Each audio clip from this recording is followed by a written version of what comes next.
আপোনালোকে জানে যে কি ভিক্টৰ মানে কি হৈছে প্ৰব্লেমটো ভিক্টৰ মানে বহুদিন জেলত থাকিলে আমাৰ জুবিনদাৰ কাৰণে জেলত থাকিলে ভিক্টৰটো একো এনেকুৱা ৰাষ্ট্ৰদ্ৰোহৰ কাম কৰা নাই যে NSA লগাব অকল জুবিনদাৰ কাৰণে জেলত থাকে সি মানে বিশ্বাস কৰে যে ইমান জুবিনদাৰ কাৰণে সি জেলত যোৱাৰ পাছতো অসমীয়া মানুহে তাক হেৰি নকৰিলে সি মোৰ ওচৰত বাৰম্বাৰ কান্দিছে হা যে মোক অসমীয়া মানুহে একদম হেৰি নকৰিলে ৰেছপন্সে নকৰিলে মোক খবৰ এটা নল'লে জেলত হা গতিকে যেতিয়া সি মোলৈ ফোন কৰিলে তাৰ মাকে আৰু মোলৈ সি ফোন কৰিলে মই ক'লো যে চা মই কাকো লগ নধৰাকৈ লুকাই আছোঁ এটা ঠাইত তই যদি আহ তালৈকে আহিব পাৰিবি আৰু মই কৈছোঁ মেডিয়াৰ পৰা মই লুকাই আছোঁ এটা ঠাইত তই যদি আহ তালৈকে আহিব পাৰিবি তেতিয়া সি লগে লগে তাৰ বায়েক ভিনীয়েকক লগত লৈ মোৰ তালৈ গৈ ভিক্টৰটো জানেই আৰু আপুনি মাজে মাজে উভত মাত মাতে মই একদম 2 চাত দি দিয়াৰ পাছতো উভত মাত মাতি দিছে মোৰে বদনাম কৰিছে হা কিন্তু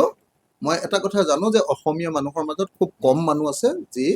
জাতিটোৰ কাৰণে চিৰিয়াছলি ভাবে সাহস কৰে তাৰ ভিতৰত ভিক্টৰো এটা যদি তাক এনেকুৱা বিপদৰ সময়ত আপোনালোকে ভিক্টৰক কেতিয়াবা যদি লগ পাইছে ল'ৰাটো সৰুমতীয়া আৰু সি তাৰ দেউতাকক হেৰুৱাৰ কাৰণে মানসিকভাৱেও সি মানে মানসিকভাৱেও দুৰ্বল মই মানে আপোনালোকে নিশ্চয় দেখিছে যে মই যদি লাইভটোতো আৰু হেৰিয়াতো চবতে মই তাক বাৰম্বাৰ কৈ আছো যে তই এনেকুৱা অসভ্য শব্দ নকবি মানে সি শুদ্ধ হলে ভাল মই লাগি থাকিব পাৰিলে নিশ্চয় শুদ্ধ কৰিব পাৰিলোহেঁতেন কিন্তু মোৰ সময় ক'ত আপুনি নিজে কওক কালি এদিনৰ কাৰণে সি গৈছে ফটককৈ গৈ লাইভটো কৰিম ময়ো নাজানো যে সি লাইভ কৰিব লাইভটো কৰিম বুলি ক'লে মই ভাবিলোঁ যে তাক মানসিকভাৱে অলপ শক্তি অকণ দি পঠিয়াওঁ সি ভালকৈ জীয়াই থাকক সি মানসিকভাৱে মানে আপোনালোকক ক'বলৈ বেয়া মই মানসিকভাৱে সি এতিয়া বহুত দুৰ্বল মানে হা তো গতিকে ল'ৰাটোৱে সি খালি এই উভত মাতটো মতাৰ কাৰণে মোৰো পৰিৱেশ বেয়া হৈছে ময়ো তাক গালি দিছোঁ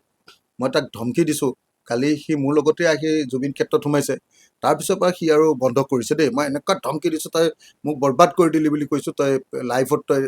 উভত মাত মাতিছ বেয়া মাত মাতিছ অশ্লীল মাত মাতিছ খুব ধমকি দিলোঁ এতিয়া সি কালি কিন্তু গোটেই দিনটো আহিছে এটা শব্দও মতা নাই আকৌ জুবিন ক্ষেত্ৰতো যেতিয়া বাইট চাইট দিছে এটা শব্দও মতা নাই সি এতিয়া নৰ্মেল হ'ব বুলি ভাবিছোঁ মই